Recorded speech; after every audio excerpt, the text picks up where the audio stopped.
tag has dropped it. And San Antonio finally hits after missing its last 7 shots. It's Vinny Del Negro. Here's that transition defense.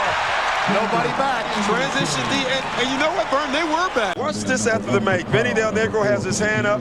Shannon Anderson just runs down the court, and that was a great pass. He threaded it between 2 people. That was a quarterback pass right there, Vern. And we welcome you back to the Nike Halftime Report. That is Jason Kidd in the starting lineup for the first time since the collarbone injury, and a 3-pointer. And then he's working on Charlie Ward. 15 points at last report for Jason Kidd. He had 12 of those in the first half. They were up 70-54 were the Suns at Madison Square Garden, and New York comes back. Ewing's got 29. They finished the third with an 18-2 run. Allen Houston with the roll, so they went to the fourth quarter tied at 72. Shade over 7 minutes to go. 84-81 the Phoenix lead over the Knicks, who have won 5 in a row. Miami's won 9 in a row, trying to make it 10, and it's 85-73 in the fourth quarter. Tim Hardaway having another big game. He had 26 through 3 and just schooling Allen Iverson yet again. Denver and Chicago at the United Center. It is 54-41. The Bulls have won 3 in a row. Michael had 10 points in the first quarter. Also, though, had 3 fouls. Let's talk about the Indiana Pacers since we have Reggie Miller here. Yes. We're not used to seeing... Are you sure you guys want to talk about it? Well, are you sure you want to? Hey, you're number 9 in the East. That's never the case at this point on the calendar. Right. What's up? What's not clicking with the Pacers? Well, I think we've just about used every excuse in the book, from injuries, the chemistry not being there.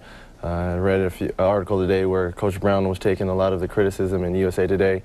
It could be a combination of all those things, but basically it comes down to the players going out there and actually playing the game. We've been up and down a little bit. We've gotten the big fella back. He hasn't been back 100%, and then Derek McKee goes down. So injuries have played a part in it a little bit, but I think overall, you know, we're right behind Orlando. We're half a game behind them, and hopefully they'll keep sliding, and we can move on up and try to get into the playoffs. Reggie, it's always kind of a question about Mark Jackson and being traded in the offseason. And you know what? They were hoping that Travis Best would be able to step up. But did it really hurt the team when Haywood Workman went down with his knee injury out for the season? Well, at the time, Travis was struggling a little bit, and that was Haywood's first game starting, and he blows his knee out. And if anyone really knows the team, it was Haywood Workman. And it hurt to have Mark be traded. You know, he knew the players well, and it was a gamble on our part. We wanted to develop Travis, and we're doing that. It's unfortunate that he's been thrust into this role, but I think in time, you know, getting the point guard situation under control will be okay. You know, let me break from the Pacers for just a second. One of my favorite stories from the Miller household is the night that Cheryl went for 105 in a game.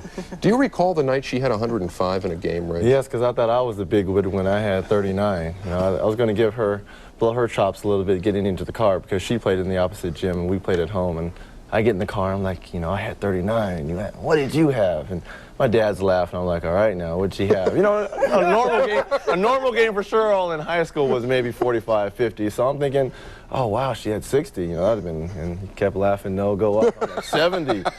Keep going up, and that was outrageous. Okay, 90. Keep going up. I'm like, stop the car. Let me out of here. 105. You'll be happy to know that she never tells anybody that story except me. Reggie, thanks for being here tonight. Thank you. And good luck tomorrow night against the Hawks. You. Reggie Miller, our guest here on the Nike Halftime Report. A lot of love in this studio. Back to wrap things up in just a second. Get off me.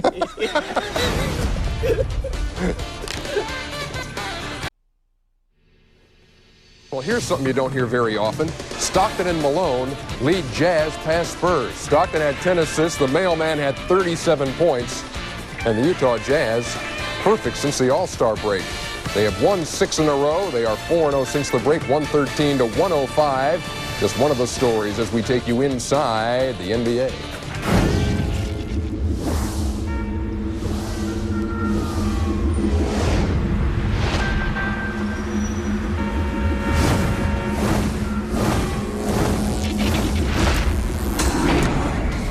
Hang around for another half hour and you're going to be up to speed league-wide. Along with Cheryl Miller, Ernie Johnson in Atlanta. Welcome to Inside the NBA. We got highlights, we got insight, and the latest news. Among the stories you're going to see tonight, he led Orlando to at least 50 wins in his first 3 seasons. But now the magic show is over for Brian Hill. There's a little magic in Miami these days, folks. The Heat hit the road looking for their 10th straight win. And the question is, Sean Bradley, the answer in Dallas? Don Nelson thinks he's one of the answers. We start with that race in the Atlantic. Miami up by 2 games over the Knicks, and the hallmark of both teams has been an ability to win the close game. The Heat, 15-2 in games decided by 5 points or less. The Knicks, 11-2 in that department. And they had another one of those tonight with the Suns in town. We go to Madison Square Garden, catch up with Jason Kidd.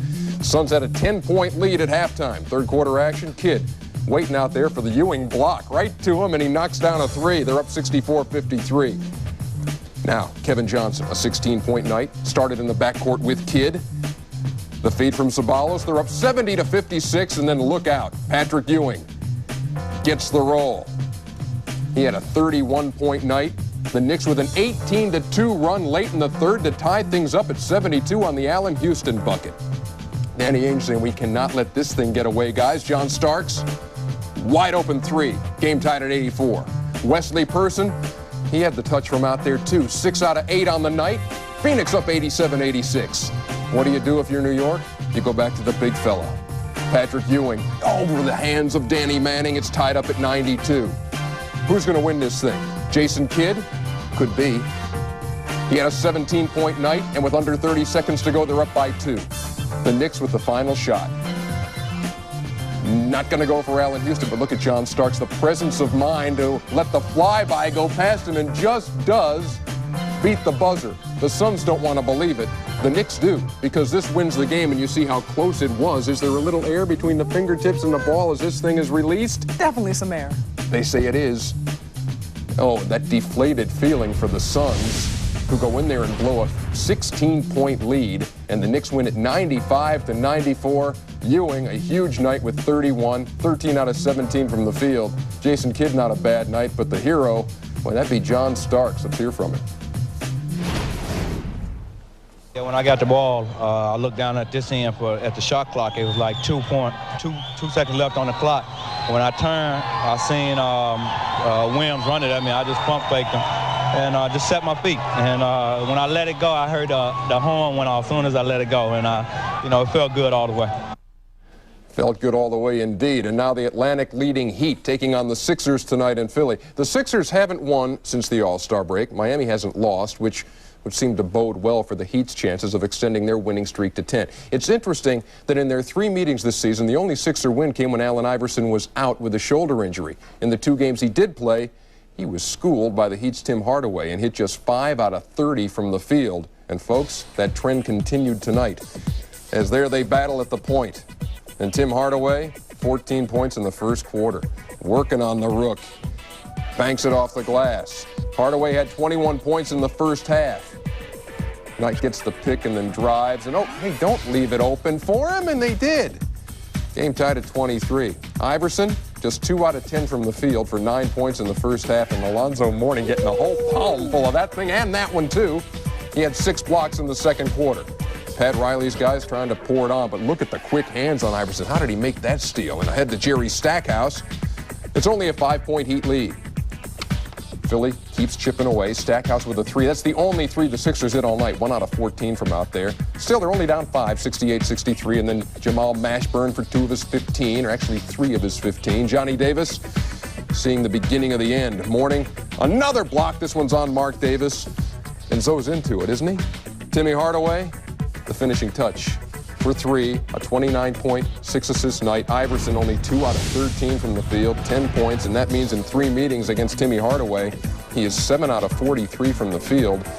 Do the math, 16% shooting for Allen Iverson. Timmy Hardaway has had his number, and Miami has Philadelphia's number. That's 10 straight wins for the Heat, 111-83. Denver and Chicago from the United Center. First lady in the house. And Michael Jordan with the steal, playing catch with Ron Harper. Back to MJ. Get out the Instamatic Martha. He's coming right at us. 7-2 Bulls. Tony Kukoc with a handoff to Scottie. What a night for Scottie Pippen. Going to be a career high for 33.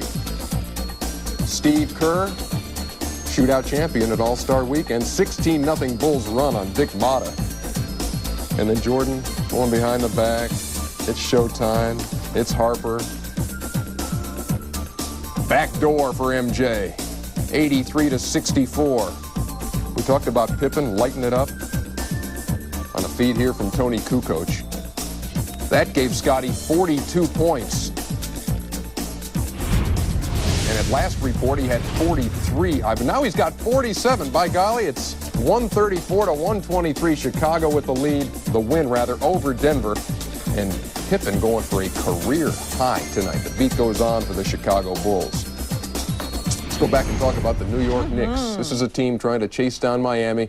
I guess everybody's looking for the number 2 seed now in the Eastern Conference, and Chicago's over there. But this is a team getting it done in some close games and just a lot of resiliency on this bunch. Oh, in a huge way. Ernie, if you look at their last 3 or 4 games, they certainly have won it on the comeback route. Last Sunday, down by 19 against Indiana, they won that game. 12 points, they were down against the Washington Bullets, won that. And tonight, 16 points, they were down 16 points against the Phoenix Suns and certainly came back and won that game. What you're seeing is a New York Knicks team playing with a lot of heart and confidence, and they're definitely going to need that because they're coming up on a tough 6-game road trip. And right now they remain 2 games behind the Heat, winners tonight. Now the AutoZone news of the day, the end of the Brian Hill regime in Orlando. GM John Gabriel fired him today, saying in a press conference that members of the team had approached him.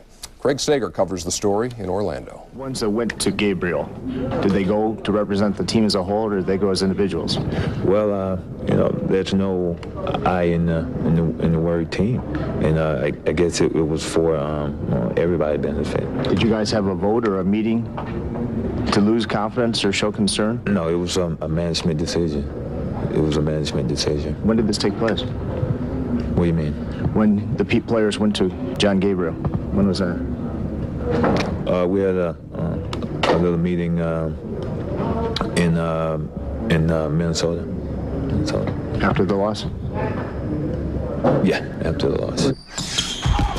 As far as you know, players pushing a coach out, I do not see it that way. You know, players, these players were unified in their thoughts. Naturally, some of them different thoughts and different perspectives on the situation, but felt collectively, in order to move forward, this would be their recommendation. How do you feel about the players themselves who held a players-only meeting behind your back, took a vote, and then went in and asked to have you relieved? Well, I don't think this is anything that's new in the NBA, quite honestly, but certainly in the ideal situation, I would have preferred it more if one or several of my players had come to me and discussed any problems that we might have had. But that's not always the nature of young people today. Kay, how did you learn that your husband is no longer the head coach? Well, I just learned it this morning when he called. What was your reaction to the reports when it came on the air Sunday?